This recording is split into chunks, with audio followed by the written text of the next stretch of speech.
we don't know how these parents are doing what they're doing right now. 850 people have been rescued, 104 have been killed, dozens are missing, and that number is only expected to go up, the number that have been killed. And tonight, at least 27 Camp Mystic campers and counselors are gone, with many still missing. Little girls, 8 years old, girls who were dropped off by their parents last Monday for a summer of canoeing and horseback riding, arts and crafts and pottery and swimming and baking and theater and sports, everything you do at camp. But that dream has turned into a nightmare for so many little girls. I have an 8-year-old little girl, and she is at camp right now. And I can't imagine what these parents are going through tonight. Little girls like this. Take a look. Blair and Brooke Harbor, two sisters found together, holding hands, dead in the wreckage. They're never going home tonight, and we are praying for them right now. Camp Mystic opened its doors 99 years ago, but all of that is gone now after the Guadalupe River rose 26 feet in a little under an hour. The river, ironically named after Saint Guadalupe, who is the patron saint of protection, guidance, and healing. And we hope that she is with these families tonight. Healing doesn't even begin to describe what they're going to need moving forward, something our first American Pope talked about yesterday. I would like to express sincere condolences to all the families who have lost loved ones, in particular their daughters who were at summer camp in the disaster caused by the flooding of the Guadalupe River in Texas in the United States. We pray for them. You never imagine that something like this is even possible, certainly not when you're dropping your kids off at camp all weekend long. My first impulse as a father, as a parent, and you know what I'm talking about, I hope you do, but my first impulse was to blame this camp for not doing everything possible to keep these kids safe. And I'm so tired of hearing that this is a once-in-a-century flood. Everything's always a once-in-a-century whatever it is, once-in-a-century wildfires, once-in-a-century hurricane, once-in-a-century blizzard. Not everything is once in a century. Sometimes things happen more than once in a century. In fact, it's happened on this river multiple times. Most recently, 1987, in July, the same river flooded in almost the same area, and 10 teenagers were killed, meaning these floods happen at this river. Not every year, but more than once in a century. Why weren't there sirens? Why weren't they better prepared? Did this camp really do enough to keep these little girls safe?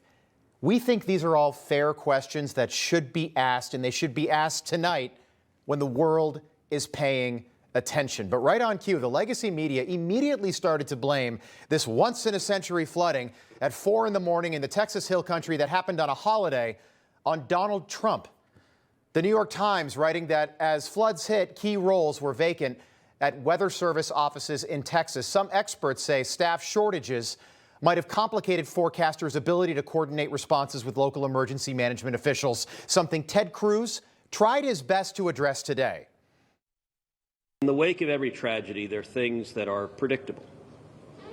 One of the things that's predictable is that you see some people engaging in, I think, partisan games and trying to blame their political opponents for a natural disaster.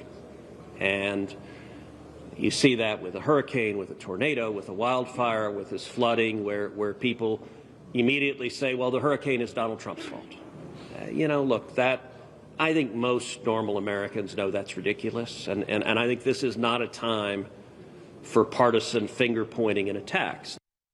No, we think so, too. We also heard from the Texas Emergency Division chief, who pointed out very plainly that the original forecast from the National Weather Service was not only wrong, but that it was also grossly inaccurate that night, that there was essentially no way to prepare in advance for what happened. The original forecast that we received on Wednesday from the National Weather Service predicted 3 to 6 inches of rain in the Concho Valley and 4 to 8 inches of rain in the Hill Country. Everybody got the forecast from the National Weather Service, right? You all got it. You're all in media. You got that forecast. It did not predict the amount of rain that we saw.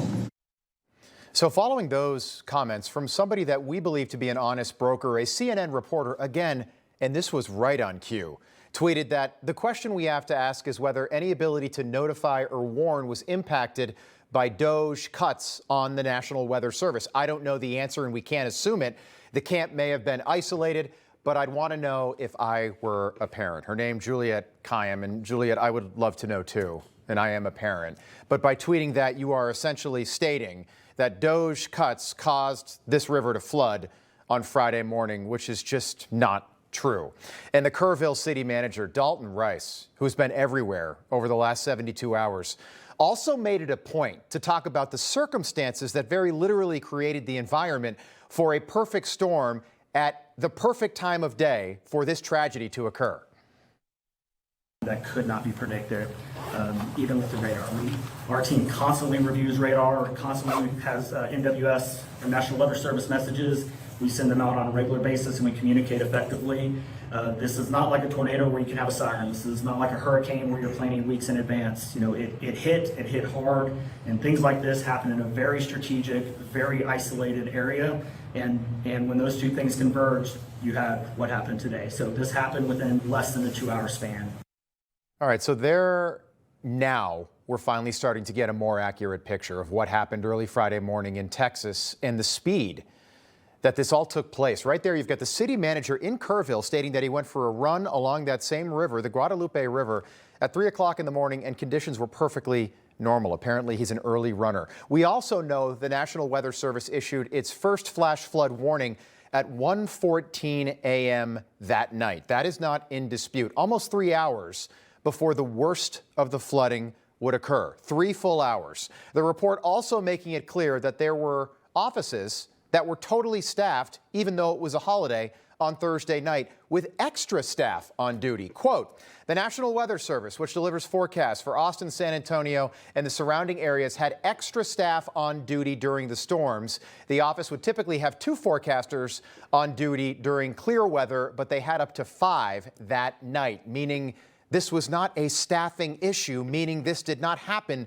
because of DOGE cuts. The Texas Tribune also reporting that emergency push notifications were sent at least 9 times to cell phones in the area of that camp after the first flash flood warning was issued. The alert calling the situation extremely dangerous and life-threatening. Granted, everybody was probably asleep and there weren't any sirens, and that was a problem. Not a single operating siren warning system along this river, the Guadalupe River, which is a river that we just established has flooded in the past and can flood.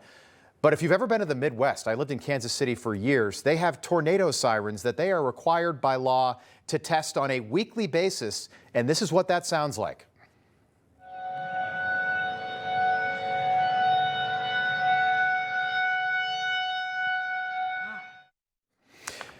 So, would that be enough to wake people up at 2 or 3 or 4 in the morning, or at 1:14 a.m. when that first weather alert was issued? We will have no way of knowing the answer to that question. But we do think it's safe to assume that if something like that started blaring at 1:14 a.m. when the first weather alert was issued, it would have given people up to 3 hours to get to safety. Those little girls at that camp would have had up to 3 hours to get away from the water. The other part of this story that you're not hearing a lot about tonight are the intangibles, and there are always intangibles, and there were a lot. This happened in a really rural part of Texas where cell phone service is spotty even on a good day. This happened during a holiday weekend, not only a holiday, but the 4th of July, when people can be out late or are out of town altogether. And this storm developed in less than 2 hours, between 3 and 5 a.m. Would sirens have made a difference? We have no way of knowing the answer to that, but they wouldn't have hurt.